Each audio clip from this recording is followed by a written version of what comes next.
محترمو حاضرینو، د بروسل د پرتمینې جرګې محترمو ګډونوالو، د اروپا د ملکونو د محترمو مشرتابو، د اروپا محترم کوارډینیټر مالک بازی او زموږ محترم کشمیری، بلوچي او نور بهرني میلمانو، درنو مشرانو، کشرانو، خویندو، ورونو، د هر څه مخکې زما د زړه د کومې هرکلی ښه راغلاست درته وایم او د مینې ډک او احترام ډک سلامونه مې ومنئ.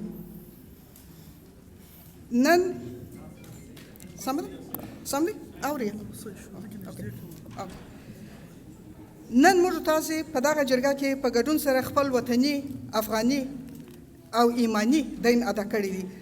نننۍ جرګه د تاریخي خیبر تاریخي جرګې په بدرګه او تسلسل جوړه شوې ده.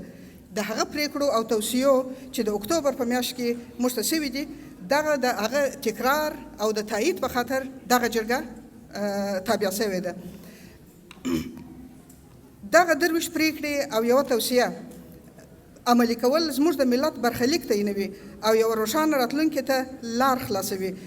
ځکه خو د دغو پریکړو عملي کول زموږ او تاسې ټولو قومي افغاني دین دی. ما ځکه موږ تاسې ټوله خطاب کړله چې دغه وظیفه یوازې د پی ټي ایم نه ده، دا د فرد افغان، فرد پښتون وظیفه ده چې دغه پریکړې عملي کړي.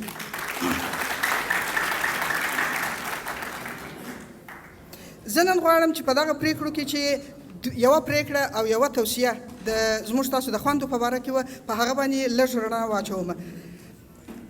په جرګه کې د تصمیم ګیرۍ کمیټې مشرانو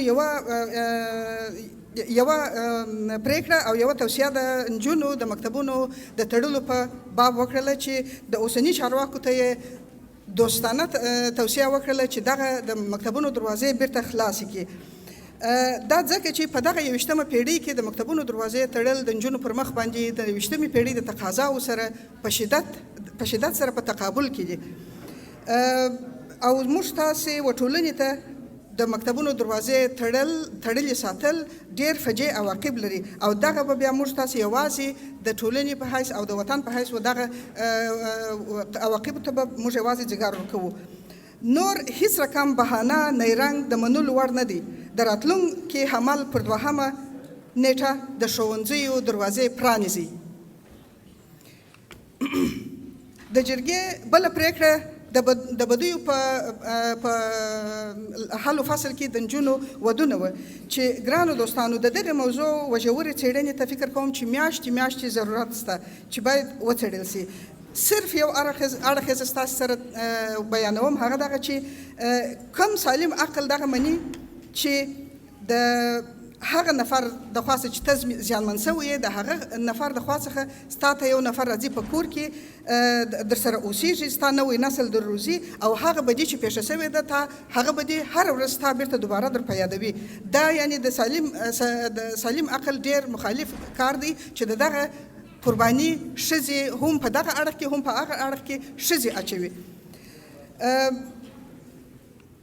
محترمو دوستانو، د خپل ټولنې نیمایي قشر سره چې ښځې دي، دا زموږ تاسې مستقیم مسؤلیت دی، ځکه د فرضي کرښې دواړو خواو ته زموږ خویندو ډېرې قربانۍ ورکړي دي. 40 کلن جنګ، لادرکه افراد، هدفي وژنې، جبري تبعیدونه، اقتصادي مهاجرتونه، سیاسي مهاجرتونه، تبعیضي چلندونه، د جابر ریاست تور سیاستونه، دا ټول زموږ تاسو د ښځو په ژوند په پښتني ټولنه کې بې نهایته منفي اغېزې درلودلې دي او لا یې هم لري.